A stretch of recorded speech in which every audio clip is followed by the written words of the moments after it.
Subscribe करें और bell दबाएं ताकि कोई खबर रह न जाए।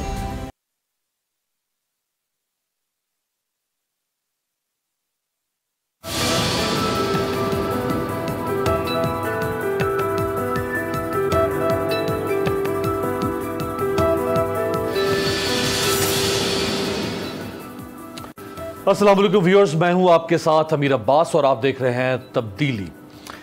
इमरान खान साहब जिनका हमेशा मवाजना होता रहा उनके हम असर सियासतदानों के साथ, जब मोहतरमा जिंदा थी तो मोहतरमा बेनज़ीर भुट्टो और इमरान खान का मवाजना हुआ करता था। इसी तरह परवेज़ मुशर्रफ के ज़माने में परवेज़ मुशर्रफ और इमरान खान का मवाजना रहा।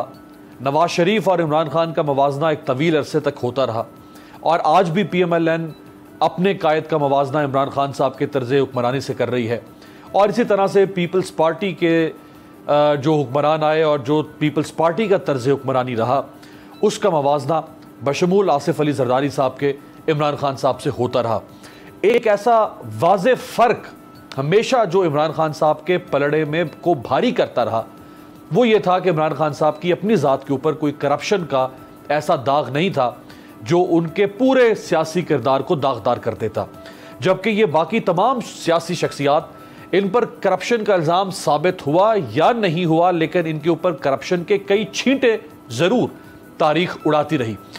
इसी तरह से इमरान खान साहब ने जो दावे और वादे किए कौम से तकरीबन 24 साल तक और उसके बाद उनको अब 2.5 साल से उनका इक़्तिदार, उनमें से सबसे पसंदीदा वादा जो लोगों को पसंद आया और जिसने इमरान खान साहब को सबसे ज़्यादा मकबूलियत दी उनमें से एक एहतसाब का नारा था।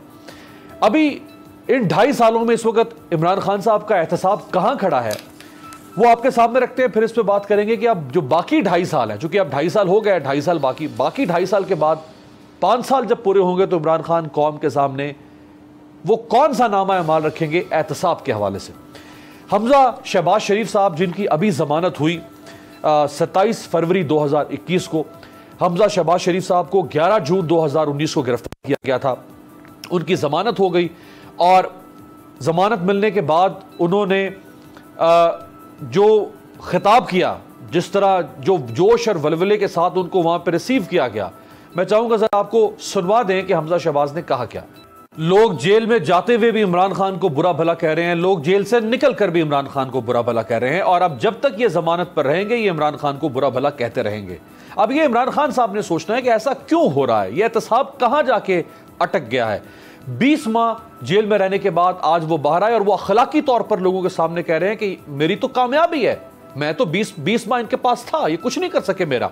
फवाद हसन फवाद जल्दी से आपके सामने 5 जुलाई 2018 को गिरफ्तार हुए, 21 जनवरी 2020 को जमानत पर रिहा हुए, 17 माह जेल में रहने के बाद, लेकिन केस आज तक किसी मंजिल तक नहीं पहुंच सका। ख्वाजा साद रफीक और सलमान रफीक 11 दिसंबर 2018 को गिरफ्तार हुए, 19 मार्च 2020 को 1 साल 3 माह के बाद रिहा हुए। अब उनकी रिहाई को भी 1 साल हो गया है, केस किसी मंजिल तक नहीं पहुंच पाया।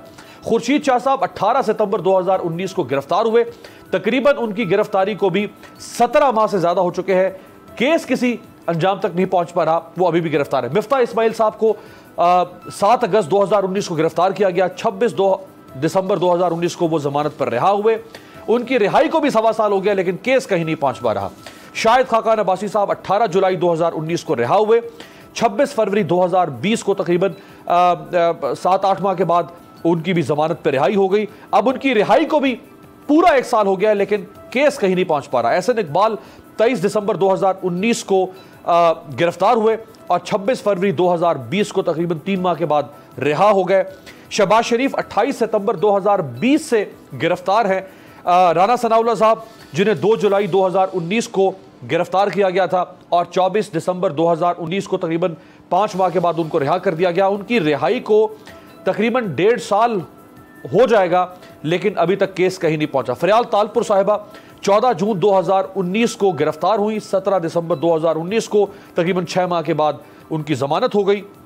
शर्जील मेमन साहब 23 अक्टूबर 2017 को गिरफ्तार हुए और 25 जून 2019 को उनकी भी जमानत होगी। तो एक तवील फहरिस्त है, सिर्फ मुख्तसर आपके सामने कुछ अहम नाम रखे हैं।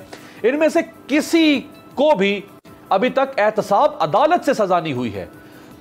अब इनको एहतसाब अदालत से सजा होगी, उसके बाद ये हाई कोर्ट में अपील कर देंगे, हाई कोर्ट से जमानत इनको मिल जाएगी, फिर ये कई साल हाई कोर्ट में चलता रहेगा, फिर ये मामला सुप्रीम। तो अभी तो एहतसाब अदालत से जमानत नहीं हुई, तो इसका अंजाम किस सदी में जाके लोग देखेंगे। मेरे साथ जो पाकिस्तान की इंतहाई मोतबर शख्सियत मौजूद हैं, सीनियर सहाफ़ी, कॉलम नवीस, तज्ज़िया निगार, बल्कि मैं हमेशा इनको पाकिस्तान का के जो इस वक्त गिने और माने हुए चंद दानिश्वर हैं उनमें इनका नाम शामिल करता हूँ। हमारे साथ मौजूद हैं हसन निसार साहब। हसन साहब, आपका बहुत शुक्रिया। इसी से सर आगाज़ करते हैं कि हमें नीयत पे डाउट नहीं है इमरान खान साहब की कि वो एहतसाब नहीं करना चाहते होंगे, लेकिन 2.5 साल गुजर गए सर, 2.5 साल बाकी, ये 5 साल के बाद क्या बताएंगे कौम को कि एहतसाब का क्या बना था? अदल, आपको एक बात बताऊं कि जो आपने कहा ना, इनका नारा था एहतसाब वगैरह का, इनके लेटर हेड्स पे कई साल रहा है। ये मेरे दिए हुए स्लोगन्स हैं, इक़्तिदार में अवाम, एहतसाब सरेआम वगैरह, हुक्म अल्लाह का, कानून कुरान का, रास्ता रसूल का, ये सारे मेरे दिए हुए स्लोगन्स हैं। लेकिन मैं पर्सनली इस नतीजे पे, अच्छा पहले दयानत की बात कर लें। आपका इंट्रो बहुत लंबा था, तो मेरी उम्र में ना इतनी लंबी बात रिटेन करना मुश्किल हो जाता है। जो जो मुझे याद आएगा मैं बताता जाऊँगा। दयानत एक मिथ है, एक फजूल बात है। वो कैसे? इमरान खान दयानतदार है, बिल्कुल ठीक है, इसमें कोई शुबा नहीं। मुझे बताओ कि भुट्टो बैकवर्ड्स, एक भी को चोर चकार डाकू है जिस पे कभी इल्जाम लगा हो? उनको कभी किसी ने डाकू कहा, चोर कहा, लुटेरा कहा? भुट्टो की कैबिनेट से पीछे चलते जाओ अयूब खान तक, वहां 1-2 किस्म की मुअज़्ज़ज़ रिश्वतें होती थी और पब्लिक होती थी। वो क्या था? सिनेमा का लाइसेंस, रूट परमिट, एक्सपोर्ट का को परमिट, ये इस तरह का इंस्टीट्यूशनलाइज हुई है करप्शन नवाज शरीफ के आने के बाद। Imran is not the only one. ये ज़ियाउल हक ने जो पौधा लगाया है वो दरख्त बना करप्शन का, के नीचे तक करप्शन चलेगी। पहली बात तो ये है। दूसरी बात ये, आपने कहा कि कभी ये होगा कभी वो होगा, यहां कुछ भी नहीं होगा। उसकी वजह है कि सारा सिस्टम इस गियर्ड अप। क्या है सिस्टम? क्या है ये निजाम? क्या है आपका जस्टिस सिस्टम? क्या है ये क्रिमिनल जस्टिस सिस्टम? क्या है? It protects the rich, punishes the poor. लुटा हुआ मुल्क इस बात का गवाह है कि वारदात हुई, वारदातें हुई, नई सबूत। सिस्टम ऐसा है भाई कि मछलियां पकड़ी जाती हैं, मगरमच्छ निकल जाते हैं। किसी का बाप भी नहीं कर सकता इस सिस्टम की मौजूदगी में, सवाल नहीं पैदा होता। ये जिस तरह के लकूनास इन्होंने रखे हुए हैं, ये वारदात है। इस मुल्क का निजाम नहीं, अवाम खोर, आदम खोर एक जुगाड़ है। सिस्टम है लेकिन चंद मखसूस, महदूद, मराहत याफ्ता। हां, कोई बंदा कुछ साउंड बैरियर तोड़ के उसका हिस्सा बन जाए माफिया का, वो भी महफूज हो जाएगा। लेकिन जो आदमी एक नॉर्मल, एवरेज, शरीफाना जिंदगी गुजारना चाहता है, उसके लिए कोई पनाह नहीं है। जिसने मुझे फांसी चढ़ाना चढ़ा दे, हो नहीं सकता। और दयानत बिल्कुल मिथ है। इस मुल्क के हुक्मरान बेईमान, बददयानत, बदनाम नहीं थे। भुट्टो तक पूरी तारीख है। बताएं जरा। भुट्टो पे इल्जाम लगा जी वो बिजली का बिल तो फलाना। स्टूपिड। जब अयूब खान की, अयूब खान पे क्या वो कोई इल्जाम है? उसके बेटे पे कि जी वो गदारा इंडस्ट्री का लाजमी लिखे। क्या इससे पहले ट्रेडिशन थी बैरून मुल्क जायदादों की? इस टाइप का नंगा चिट्टा खेल। अच्छा, जिसने लूट मार की, नाम नहीं पता लोगों को, मुझे बताओ। ये यहां पूरा रिकॉर्ड जल जाता रहा है। लाहौर का एलडीए उठा लो, कोई जो एक्सपर्ट्स हैं, जो इस धंधे को, इस काम को इस मामले को समझते हैं उसे कहा निकालो जरा, कब्रिस्तान निकलेंगे। इसलिए ये कहना कुछ भी नहीं होना, गलत काम में हाथ डाल दिया। मैंने जब ये स्लोगन्स दिए थे, मैं आई डोंट केयर, मेरे को 12 मजमूए हैं कॉलम्स के, मेरी एक अपनी अल्हम्दुलिल्लाह लंबी चौड़ी फॉलोइंग है। वो मेरा ये इशू नहीं है कि मैं को क्रेडिट लेने की ये बात कर रहा हूं, मैं शर्मिंदगी का इजहार कर रहा हूं, मैं नदामत का इजहार कर रहा हूं। चूंकि 24 साल पहले जब ये स्लोगन्स मैंने 23 साल पहले 25 साल पहले जितना भी है दिए, तो मैं बेवकूफ था, मुझे नहीं अंदाजा था कि स्टेटस को की मौजूदगी में क्रिमिनल जितना बड़ा क्रिमिनल होगा उतना महफूज होगा। खत्म। सो इसमें Imran Khan is not to be blamed. उसकी हिमाकतों का जो है ना सिलसिला वो और टाइप का है। तो टीम अब बेसिक अप्रोच। अच्छा। लाहौर का मुझे पता चला है, जिसको 2-3 बार टिकट दिया है, वो बाकायदा कब्जा ग्रुप है। मुझे किसी बहुत रिलायबल बंदे ने बताया है कि सीएम को कहा कि इसका ख्याल रखा करो। अच्छा। अब आगे बोलता ही कोई नहीं, उसका ख्याल कैसे रखा जा रहा है। I am going to write about this. इनके अपने मेजॉरिटी कौन है? अच्छा हसन साहब, मैं हम है वो ना। टीम की तरफ भी, सर टीम तो की हम तरफ कौन आपने हैं? अच्छा इशारा कर दिया। अब हर बंदा टीम की बात कर रहा है, इमरान खान साहब की, वो पंजाब की टीम हो, वो इनकी मरकज की टीम हो, वो नॉन इलेक्टेड लोग हों जो इनके इर्द गिर्द जिन्होंने इनको घेरा हुआ है इमरान खान साहब को, उस पर बात करते हैं। लेकिन सर आपने ये तो बिल्कुल, इसमें कोई दो राय नहीं जो आपने फरमाया कि ये जो एहतसाब है वो तकरीबन नामुमकिन हो चुका हुआ है।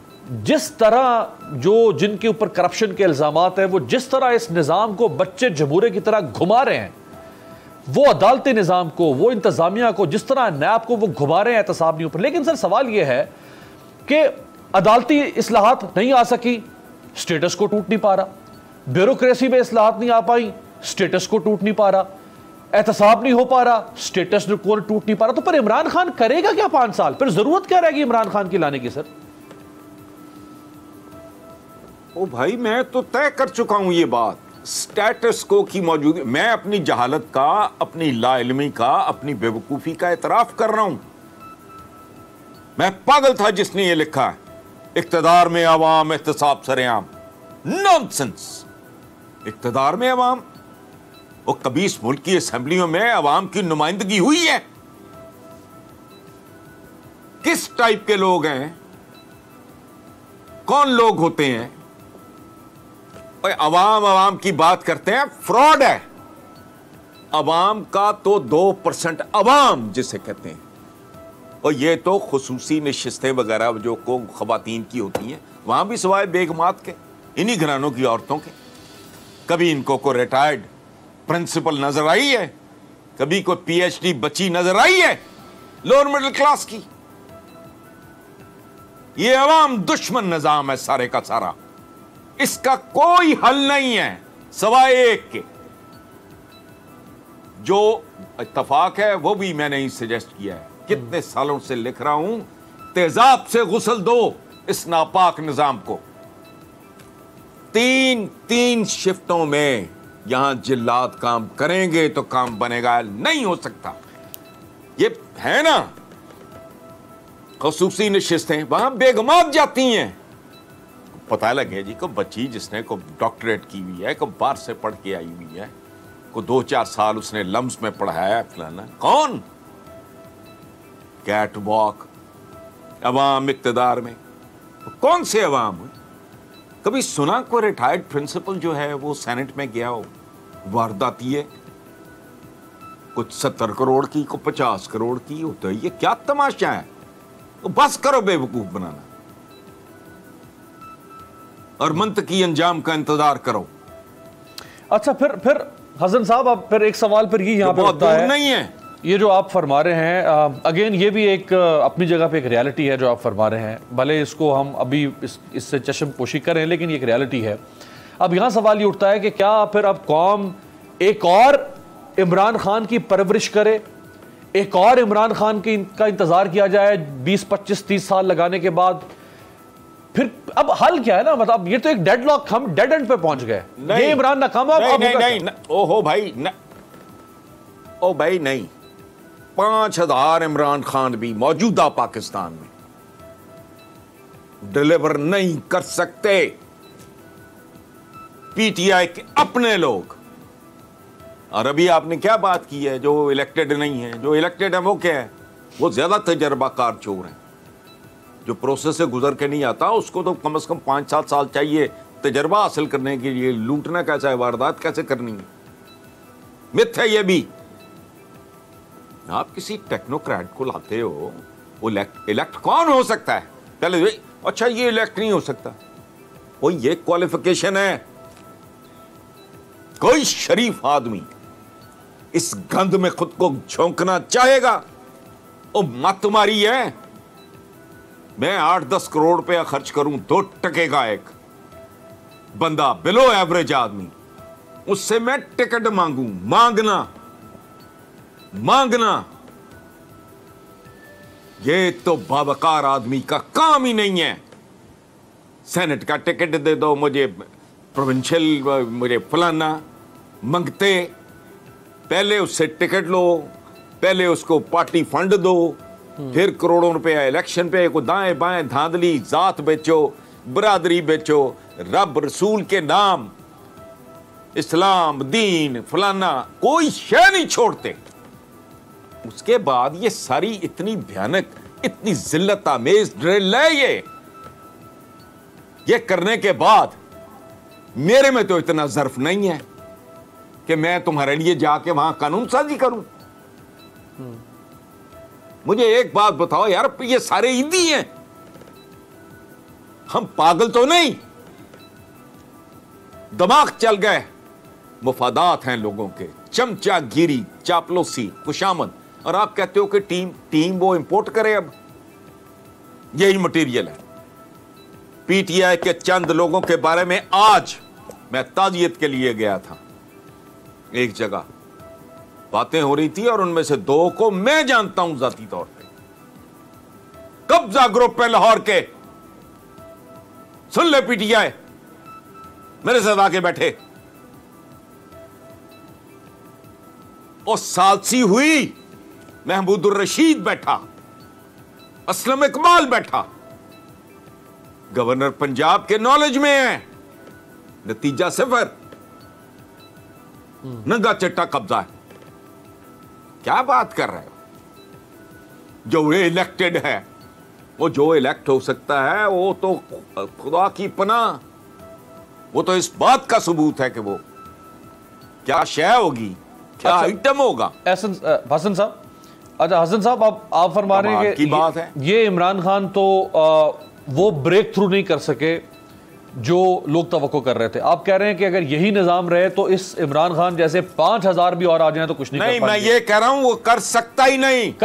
हाँ जी, यानी 5000 भी आ जाए तो वो भी इस निजाम में रहते हुए कुछ नहीं कर सकते। अब जब ये बात एस्टैब्लिश हो गई है, नहीं कर सकते कि ये निजाम कर सकते जी, कि ये निजाम जो नहीं कर सकते। ये निजाम एक ऑक्टोपस की तरह है जो जकड़ लेता है, जो नहीं करने देता।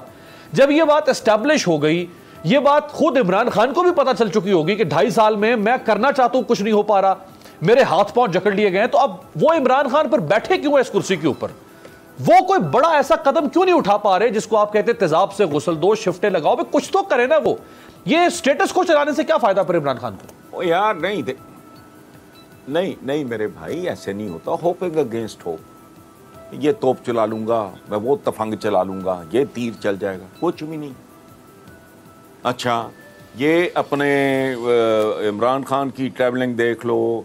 अच्छा, वो कितनी कॉस्ट रिडक्शन हुई है, इसकी क्या औकात है? इस सिंबॉलिक वैल्यू है। अच्छा, मैक्रो इंडिकेटर्स जो हैं आपके, वो ठीक हो गए। अच्छा, फिर क्या हो जाएगा? मुझे एक सवाल का जवाब दे। को बंदा यहां फन्ने खान आए ना, मेरे YouTube चैनल पे बैठ जाए, मुझे एजुकेट करो। ये इकोनॉमी अगर बराबर भी चढ़ जाए, मैं कहता हूं ब्रेक इवन करो।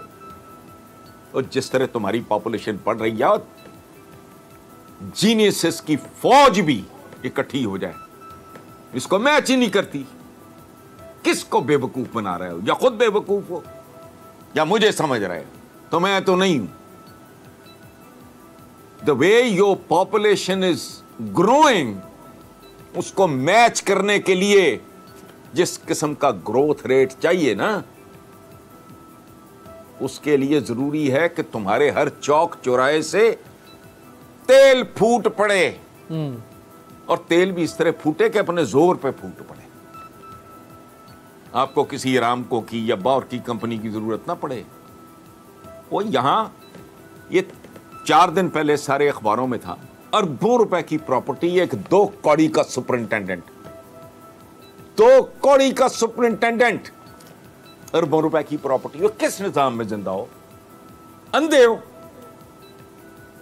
तुम्हारे दफातर के बाद बार अब ये बड़ी चीखती रही पीटीआई कि जी वो कैप्टन सफदर ने वो बेहुरमती की कायदे आजम के मज़ार पे। क्या बेहुरमती हर दफ्तर में हो रही है? पीछे कायद की तस्वीरें, नीचे सौदा। इतना सा पैकेज है उसका, सबको पता है। ना उसका ससुर रईस है, ना उसका बाप रईस था, ना उसने कुछ इनहेरिट किया है। उसके पास 4-4 गाड़ियां, पूरा शहर जानता है।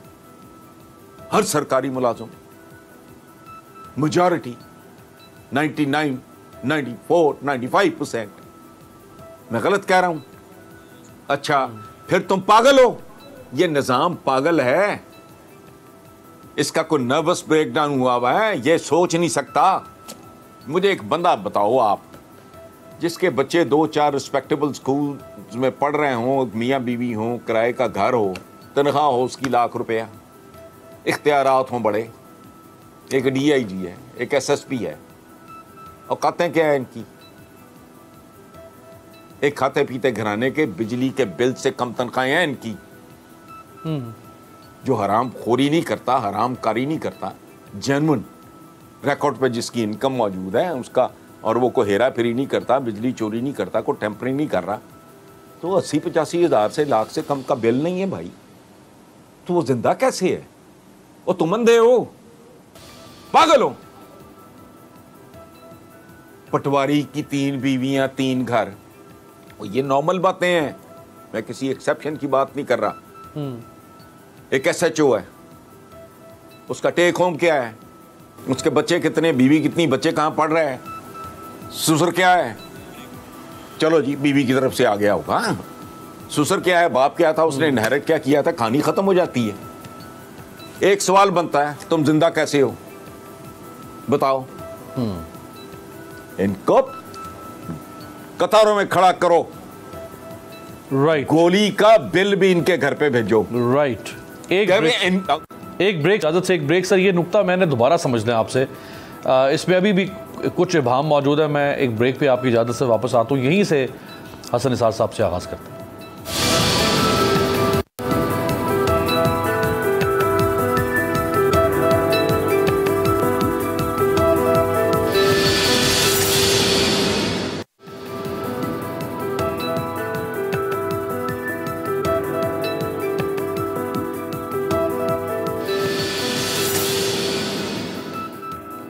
ब्रेक के बाद खुश आमदेद। ब्रेक से पहले हसन निसार साहब फरमा रहे थे कि इमरान खान या इन इमरान खान जैसे 5000 भी और आ जाएं तो वो नहीं कर सकते इस निज़ाम के अंदर। ये निज़ाम इस तरह स्ट्रक्चर्ड हो चुका हुआ है कि इस निज़ाम को बदलना वो रिवायती तर्ज हुक्मरानी से मुमकिन नहीं है। तो हसन निसार साहब, अगर इमरान खान, पहले तो लोगों को नवाज शरीफ और आसिफ जरदारी से हटकर सारी उम्मीदें इमरान खान से लग गई थी। 24-25 साल तक लोग कहते रहे कि भाई कभी इमरान खान आए, जब आएगा इमरान तो हो गया फलां फलां फलां। अब आज हम कह रहे हैं कि जी इमरान खान भी नहीं कर सकता इस निज़ाम में। मार्शल लॉ भी हम देख चुके हैं, सदारती निज़ाम इस मुल्क में कोई आने नहीं दे रहा, उसकी कोई बहस ही नहीं शुरू हो रही है। तो फिर अब होगा कैसे? वो जो आप कह रहे हैं तेजाब से गुस्ल दें, 3 शिफ्टें लगाएं, वो इसका फिर डूएबल मॉडल क्या बनता है सर? या मैं नहीं, डूएबल मॉडल है ना, लेकिन अब बात करेंगे तो फिर गाली पड़ेगी मुझे, पहले ही कहते हैं पता नहीं क्या। अच्छा देखो भाई मेरे, आपने मार्शल लॉ की बात की। इस मुल्क में हर मार्शल लॉ भी झूठ था, इस मुल्क की डेमोक्रेसी भी झूठ है। जो नाम निहाद जमहूरिया आता है वो उसको डिक्टेटरशिप का दौरा पड़ता है। जो डिक्टेटर आता है उसको जमहूरियत का दौरा पड़ जाता है। पिछले दिनों मैंने किसी प्रोग्राम में कहा, मैं तो परवेज़ मुशर्रफ साहब से बहुत उनकी इज़्ज़त करता हूँ, बहुत उनसे मोहब्बत करता हूँ, मेरा उनके साथ आज तक रब्ता है। उनका बेटा जो है बिलाल, उससे भी मेरा बड़ा प्यार मोहब्बत है। लेकिन पिछले दिनों मैंने जब सुना था अंदाज़ा, लेकिन जब इतनी खुल के बात सामने आई तो मैं हिल गया। ये ज़िंदगी मौत की लड़ाई है, इसको जिंदगी मौत की लड़ाई समझ के जो लड़ेगा,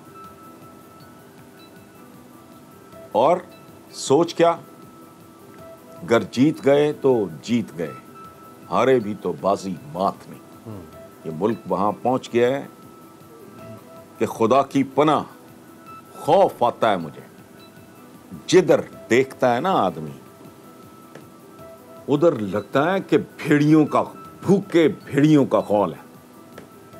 यानी एक बात बताइए, किसी की जरूरत है खास किस्म के भेड़ियों के मुंह में हाथ डाले? वो पॉपुलेशन हो तुम्हारे संभाला नहीं जा रहा। घर में 22 आदमी हैं, वो तुमसे संभाले नहीं जा रहे। मैं 22 करोड़ की तरफ इशारा करूं, उसमें बच्चे भी हैं, बुजुर्ग भी हैं, बूढ़े भी हैं, फलाने भी हैं। उनको तो 2 वक्त की रोटी का मसला बना हुआ है, वो ही अवेलेबल नहीं है। बच्चे स्कूल जाने जोगे नहीं है और धड़ाधड़ पैदा किए जा रहे हो तुम। ये कहां लिखा हुआ है? हमारी जो देखो दीन की तालीमात में तो बुनियादी टीचिंग्स में से एक ये है कि इबादत तक में मियाना रवी और इत्तदाल। इबादत में भी सही बात। खाने के बारे में हुक्म ये है कि अभी भूख बाकी हो तो हाथ खींच लो, इसको कोई इस मुल्क में करके दे। ये मुल्क जहालत के पास, दरिंदगी के पास, खुदगर्जी के पास गिर भी पड़ा है, यरगमाल, और छुड़ाने के लिए किसी की जेब में टका नहीं है। मैं सिंबॉलिक बात कर रहा हूं। ये मैं ये कर लूंगा, वो कर लूंगा, कुछ भी नहीं। ये इमरान खान, मैं उसको झूठा या इस तरह की बस सवाल ही नहीं पैदा होता। ये लाइल्मी है इस तरह की बड़ी। मैं पागल था जिसने लिखा इक़्तिदार में अवाम में एहतसाब सरेआम, तो पता नहीं क्या। एक तीसरा मैं इस वक्त भूल रहा हूँ, लेटर हेड पर सजा दिए। तो हमारा ख्याल था कि बंदा दयानतदार है, मेहनती है, फोकस्ड है, इसमें तो कुछ शक है ही नहीं। जिद्दी आदमी है, वो कुछ ना कुछ कर देगा। तब अकल ही नहीं थी 25 साल पहले मुझे। मेरा ख्याल था कि इस तरह का बैकग्राउंड रखने वाला, इस तरह का मिजाज रखने वाला आदमी आएगा तो मैं उसे फरिश्ता नहीं समझता, ना वो है ना मैं समझता हूँ, तो कमाल हो जाएगा। वो बात आहिस्ता आहिस्ता समझ आई कि वो बेवकूफ, ओ पागल, ये सिस्टम ही नहीं बना इस काम के लिए, इसके होते हुए हो नहीं सकता। मुईद पीरज़ादा उसका एडिटर है, कोई इंग्लिश मैगजीन है, तो मैं उसका वो टाइटल मैंने कुछ चंद हफ्ते पहले कि इस मुल्क का क्रिमिनल जस्टिस सिस्टम क्या है, मैंने अभी आपको कहा ना जी, protects the rich, punishes the poor. तो यहाँ तो पुअर ही पुअर है सारा। अच्छा, अभी आया एक फैसला कि जी वो जो कुत्ता काट लेगा तो पता नहीं एमपी है। मैंने कहा जहाँ कब्जा होगा उसके एमएनए को फांसी दो, जहाँ मिलावट होगी उसके डीसी को पकड़ो, उसको फलाने को। और नहीं होना। ये बहुत सारी रिफॉर्म्स, देखो बात सुनो, हर साल 2 साल बाद गाड़ी का मॉडल चेंज होता है। खुदा का वास्ता तुम 1800 कितने के कवानीन लेके बैठे हो और पागल हो। इस मुल्क में टेलीफोन का कनेक्शन नहीं मिलता था। मैं एक दफ़ा एक बहुत बड़ी कंपनी हेड कर रहा था, तो हमें ज़रूरत पड़ी वॉकी टॉकीज़ की, वैपटा से इजाज़त फलाना। अब हर चंपू चमाट सेल फोन उठाए फिर रहा है। और दुनिया किधर जा रही है, तुम किधर जा रहे हो? अब रोक लो तुम सारे भी जी, सरकारी चैनल भी तो गैर सरकारी चैनल भी, प्राइवेट, तो सोशल मीडिया ने कपड़ा नहीं छोड़ना तुम्हारे बदन पे। सही बात। दुनिया किधर पहुंच गई है, हर चीज तब्दील हो गई है, लिबास तब्दील हो गया, खाना तब्दील हो गया। सही बात। मेरी बेहतरीन और आला तरीन एजुकेशन हुई है, मुतमव्वल लोग थे। हमारे जमाने में तो कोई पिज़्ज़े पूजे नहीं थे। अब बच्चे खाते कोई नहीं जंक फूड के अलावा। सही बात। मेरी जगह सख्त गिर बाप हो तो चाहे करवा ले, अदरवाइज सवाल ही नहीं पैदा होता। सही बात। उनके लिबास वो नहीं है, बच्चियों के लिबास वो नहीं है, उनका मीडियम वो नहीं है, उनकी पसंद नापसंद वो नहीं है। अच्छा, आपने परवेज मुशर्रफ साहब का खुद का खौफ करो तुम। परवेज मुशर्रफ साहब का आपने जिक्र किया, तो आपको नहीं लगता कि परवेज मुशर्रफ एक क्लासिक एग्जाम्पल है पूरी दुनिया में पॉलिटिकल साइंस के स्टूडेंट्स के लिए कि अगर कोई हुक्मरान परवेज मुशर्रफ जितनी ताकत रखते हुए भी मुल्क में तब्दीली ना ला सके, सिर्फ इस वजह से कि वो अपने इक़्तिदार को बचाने के लिए कॉम्प्रोमाइज़ पर कॉम्प्रोमाइज़ करता गया अपने उसूलों पर, और बिलाखिर ना उसके पास इक़्तिदार रहा, ना आज उसके पास उम्र बाकी है, ना सेहत बाकी है। क्या इमरान खान साहब को नहीं चाहिए कि वो परवेज मुशर्रफ की मिसाल देख लें कि वो जो कॉम्प्रोमाइज़ कर रहे हैं? एक मिनट नहीं, एक मिनट। पहली बात हुई है, दुनिया बहुत आगे जा चुकी थी। कुछ बिल क्लिंटन था, कौन था आया था जिसने कहा था कि मेरी प्रेसिडेंट के साथ तस्वीर नहीं हुई है? नहीं, times have changed. Ayub Khan ने बहुत ज़्यादा ताकत और बहुत ज़्यादा डिलीवर किया। उसका बेड़ागर किसने किया? कायदे अवाम जुल्फ़कार अली भुट्टो ने। अच्छा खासा आगे बढ़ता हुआ मुल्क था, उसको न्यूट्रलिन किया, उसको रिवर्स में डाल दिया। अब ये अपने क्लोजअप में आप अपने कैमरामैन को कहना दिखाएं। अब मैं ये तो नहीं पढ़ के सुना सकता आपको, पढ़ के देख लो। परवेज मुशर्रफ साहब की परफॉर्मेंस एक्सीलेंट है, ये रिपोर्ट है, अवेलेबल है जी, जाके पढ़ लें उनसे। हाँ, ये जो बात आपने की कि इक़्तिदार को कायम, इस मुल्क में जराइम ही दो हुए। एक ये कि मैंने इक़्तिदार में आना है हर कीमत पे, और फिर आ जाऊं तो मैंने रहना है हर कीमत पे। जबरदस्त, जबरदस्त। ग्रेस, कोई खूबसूरती, कोई जमाल, कोई जलाल है ही नहीं।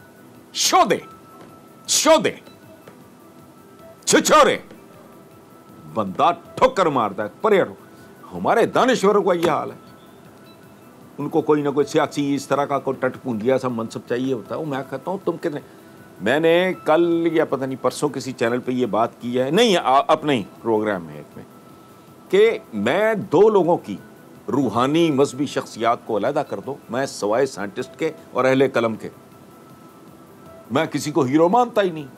ये फुटबॉलर, ये एक्टर, ये क्या, ये जो भी ये साइंस, सवाए साइंटिस्ट के और अहले कलम के, मेरे लिए टटपूंजी है। ये एंटरटेनर्स हैं सारे।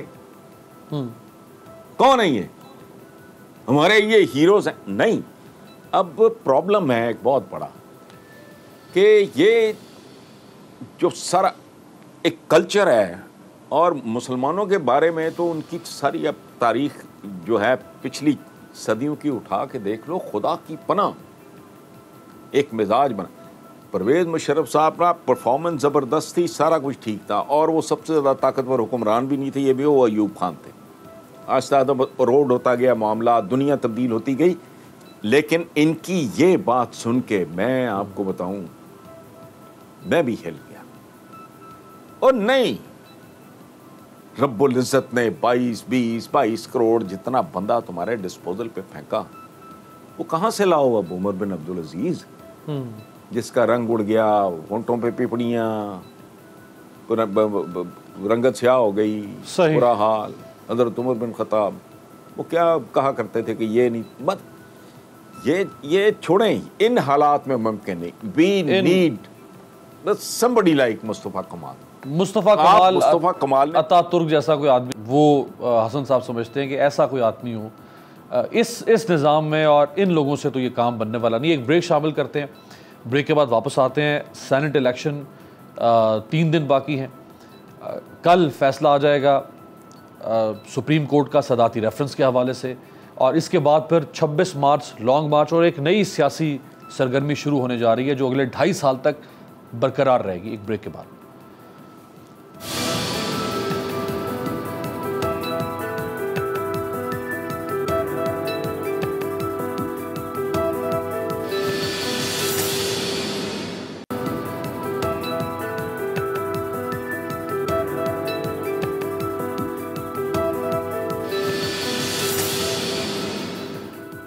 ब्रेक के बाद खुश आमदेद। हसन निसार साहब हमारे साथ मौजूद है। हसन निसार साहब, ये जो सेनेट की टिकटें दी इमरान खान साहब ने, उसमें भी बलूचिस्तान में मसला खड़ा हो गया, सिंध में एतराज़ात शुरू हो गए, खैबर पख्तूनख्वा में, खैर पंजाब के लोग बिला मुकाबला आ गए सामने।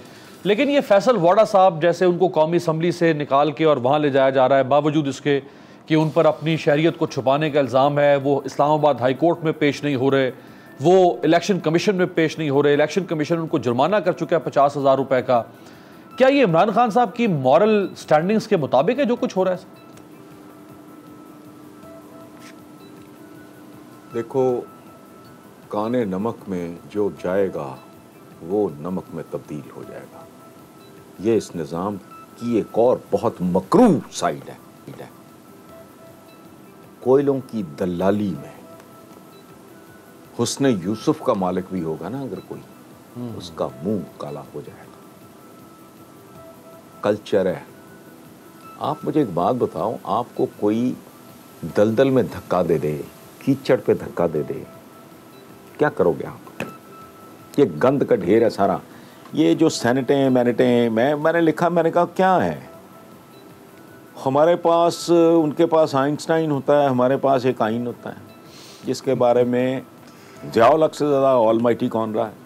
उसने कहा था चंद कागज़ों पे मुश्तमिल एक चीथड़ा है, और मेरा ख्याल है ज़ियाउल हक ने अपनी ज़िंदगी का सबसे बड़ा सच ये बोला।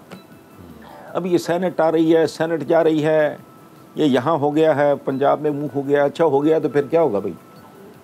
वो कहते हैं मिल भी गया तो फिर क्या होगा? लाखों मिलते देखें, फूल भी खिलते देखें, जा अपनी हसरतों पे। आखिरी मिसरा क्या है? जा अपनी हसरतों पे आंसू बहा के सो जा। वाह। Nothing beyond that. इन हालात में, इन हालात, इस सिस्टम के होते स्टेटस को की मौजूदगी, अगर कोई चाहे ये मुल्क रिफॉर्म, सवाल ही नहीं पैदा होता। बात सुने, मैंने अभी पॉपुलेशन की बात की है। आप मुझे ये बताओ कि घर की बुनियाद अगर घटिया तरीन हो, नमक के डलों पे हो, उस पे बिल्डिंग बना भी लोगे तो एक नहीं तो दूसरी नहीं तो तीसरी बारिश पे उसने डिमोलिश होना ही होना है। आपकी प्राइमरी एजुकेशन क्या है? मैं तो कहता हूं 15 साल कोई बंदा अगर बैलेट का नाम ले तो बुलेट, नाम ना ले कोई, 15 साल नेशनल इमरजेंसी, प्राइमरी एजुकेशन पे फोकस। अब बंद करे ये बेशुमार लल्ले तलल्ले, बंद। आपकी क्रॉप, आपकी बुनियाद है प्राइमरी। इधर अभी कोई हरकत, ये मौजूदा जो सीएम है पंजाब, पता नहीं कौन सा कॉलेज उठा के, पता नहीं खुद वहाँ पढ़ते रहे हैं, बहुत अब तो कख नहीं, उसको उठा के यूनिवर्सिटी डिक्लेयर कर दिया। मैं मुंह से ही बोलना है ना। और तुम्हारी यूनिवर्सिटियाँ बर्बाद हो गई। पंजाब यूनिवर्सिटी का मैं खुद पढ़ा हूँ, उसके सिंडिकेट का मेंबर था। मुद्दतों बाद जब मैंने देखा, मैं हैरान ही रह गया।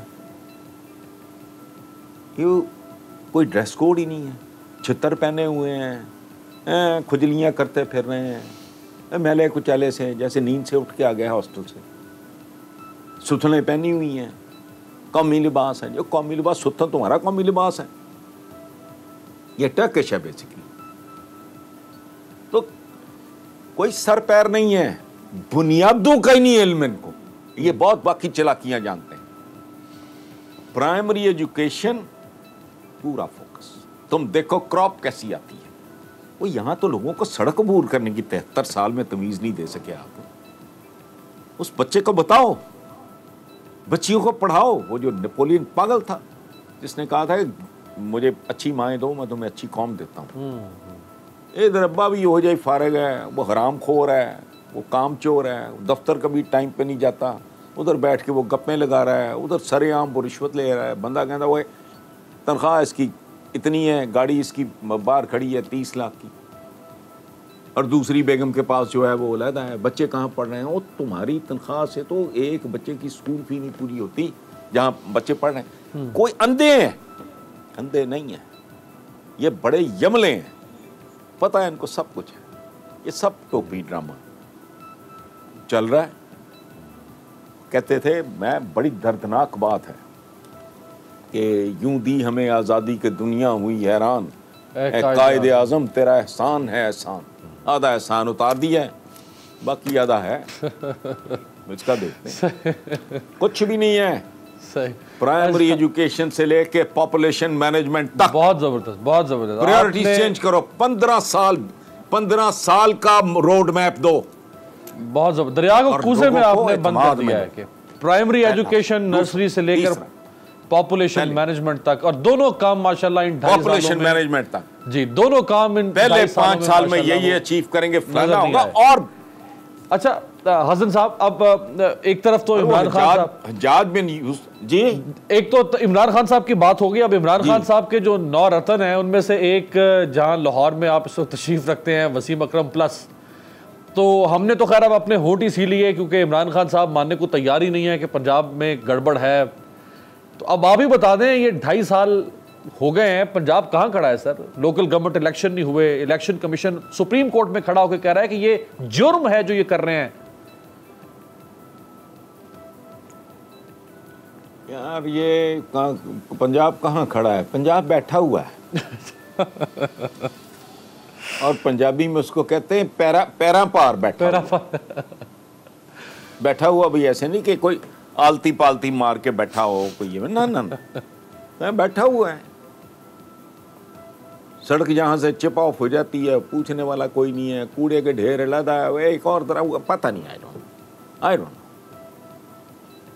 एक किसी इदारे को, कॉलेज को रातों रात यूनिवर्सिटी डिक्लेयर करने दो। खुदा का वास्ता तुम्हारे पास तो यूनिवर्सिटी कोई नहीं है, लम्स या इस तरह के को 2-4 इदारे हों इस मुल्क पे तो हों, बाकी तो पंजाब यूनिवर्सिटी का वो बेड़ा गर्क हुआ है। मखसूस सियासी जत्थे अपने नालायकों को घुसा देते हैं, आइंदा नस्लों पर रहम नहीं आता। बंदा इंटरव्यू करता है, घर में किसी बच्चे के लिए ट्यूटर रखना हो तो मुसीबत पड़ी होती है। यहाँ तो कोई पुरसाने हाल नहीं। और मुझे एक बात बताएं, अब ये अरबी को लाजमी करार दे कि ये क्या अचीव करना चाह रहे हो यार? क्या जिनकी मादरी जुबान है वो तो लंबे लेटे हुए हैं, उनके तो पल्ले ही सवाए बुर्जुल अरब के कुछ नहीं है। सही। उनके पास बुर्जुल अरब ये वो है ऐसे ना, पैसे पूसे आ गए, पर ठीक है। हाँ। तेल निकल आया एक बगैर किसी एफर्ट के आया हुआ पैसा है, कुछ भी नहीं है। ये हाउस ऑफ कार्ड्स है सारे का सारा। अनदर 10 years ना, लेस देन 10 years ये पेट्रोल शेट्रोल का ड्रामा खत्म होता है, उसके बाद देखते हैं फिर क्या होगा। तो वसीम अकरम प्लस कोई पे बड़ा सर, बंदा, ये जो वसीम अकरम प्लस का जो रोमांस है वो कोई उतरा है? वो ओ यार उतरे ना उतरे, मुझे तो सच्ची बात अब दिलचस्पी नहीं रह गई। मैं इतनी देर के बाद मैं आज ही किसी को कह रहा था, मैंने कहा मेरे से ज़िंदगी में 2-3 बहुत बड़ी हमाकतें तो बंदा ज़्यादा करता है, ब्लंडर्स हुई मेरे से 2-3। उनमें से एक ये थी कि मैं बाय द टाइम मतलब I reached my late 20s या अर्ली 30s तो मैंने मुल्क क्यों नहीं छोड़ा। अब फाइनली बड़ा कन्फ्यूजन चला पिछले दिनों में, छोड़ गया फलाना, छोड़ नहीं गया। हमारा इमिग्रेशन का प्रोसेस है, चल रहा है। वो बच्चे तो सवाल ही नहीं पैदा होता, किसी कीमत पे नहीं, किसी कीमत पे नहीं। ये वो सिस्टम है जो गन पॉइंट पे फरिश्तों को भी करप्ट कर देता है। ये कारोबारियों को मुंह उठा के हर कारोबारी को कह देना माफिया है, फलाना है, टमकाना, तुम जिंदा नहीं रह सकते मेरा फेरी किए बगैर। देखो हम 10 बंदे अगर बिलफर्ज ये इंपोर्ट कर रहे हैं और उनमें से 9 इसको अंडर इनवॉइस कर रहे हैं ताकि ड्यूटी पे जा सकें, तो मेरी जान आप क्या करोगे? या वो काम छोड़ दो, दूसरी जगह हाउस में फिर ये इसी तरह का धंधा है। तीसरा काम शुरू करोगे, पता लगा कि इसमें भी खबीस और फेक लोग, 2 नंबर लोग मौजूद हैं। या वो करो या फारिग हो जाओ या घर जाओ। ये निज़ाम इस तरह का है, इसमें जीना एक अपराइट आदमी के तौर पे कि कोई उंगली ना उठा सके।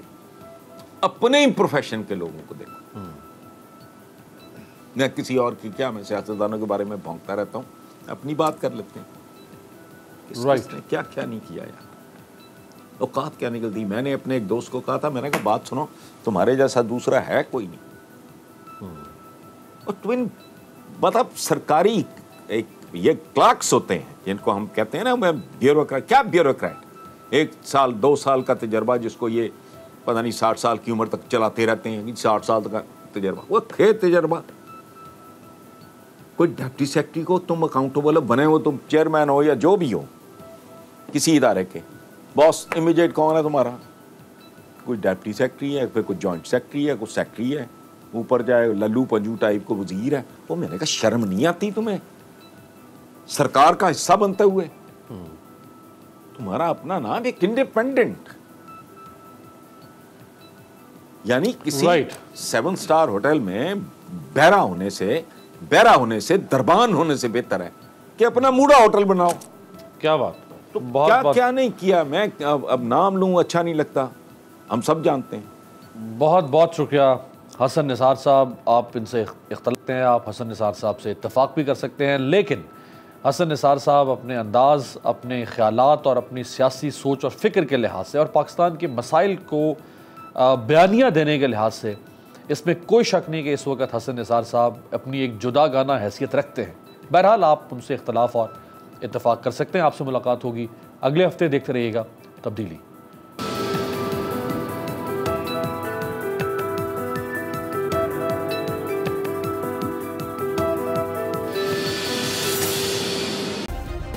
सब्सक्राइब करें और बेल दबाएं ताकि कोई खबर रह न जाए।